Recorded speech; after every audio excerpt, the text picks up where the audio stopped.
आएंगे। ठीक है, यहाँ ध्यान दो। सबसे पहले क्या है, फिगर हो गया। इस पे प्रकाश के परावर्तन के नियम को समझो। प्रकाश के परावर्तन का कितना नियम है? दो नियम। कितना नियम? कितना नियम? दो नियम है ना। पहला नियम क्या है? आपतन कोण परावर्तन कोण के बराबर होता है। ध्यान दो, देखो आपतन कोण क्या बोल रहा है? परावर्तन कोण के बराबर होता है। तो ये आप यहाँ से आपतित किरण जा रही है, यहाँ से आपतित किरण जा रही है, और फिर यहाँ से फिर वापस उसी दिशा में रिटर्न आ रही है ना। तो इसको क्या बोलेंगे? आपतित किरण। इसको बोलेंगे परावर्तित किरण। इस दोनों के बीच में जो कोण बन रहा है उसी को हम आपतन कोण और परावर्तन कोण। यहाँ से जो किरण जा रही है तो इसका कुछ ना कुछ हिस्सा बन रहा है जी। और फिर इधर से रिटर्न आ रही है तो फिर यहाँ भी एक हिस्सा बन रहा है ना।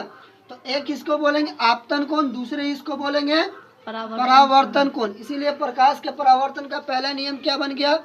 आपतन कोण परावर्तन कोण के बराबर होता है। क्या होता है? ध्यान दो, ये आपतन कोण परावर्तन कोण के बराबर है। जितना आपतन है उतना ही क्या है? परावर्तन है। इसको आई और आर में भी बांटते हैं ना। आई क्या हो गया? आपतन कोण। आर क्या हो गया? परावर्तन कोण।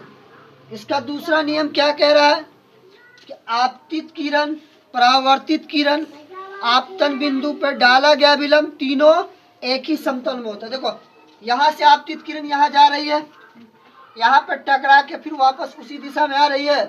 तो यहाँ से देखो आपतित किरण यहाँ गई और फिर यहाँ से टकरा करके कहाँ? परावर्तित किरण उसी दिशा में आ गई। जहाँ पे टकरा वो क्या बन गया? बिंदु। उस बिंदु को हम क्या बोलते हैं? आपतन बिंदु। क्या बोलते हैं? तो देखो तो एक ही रेखा पे है।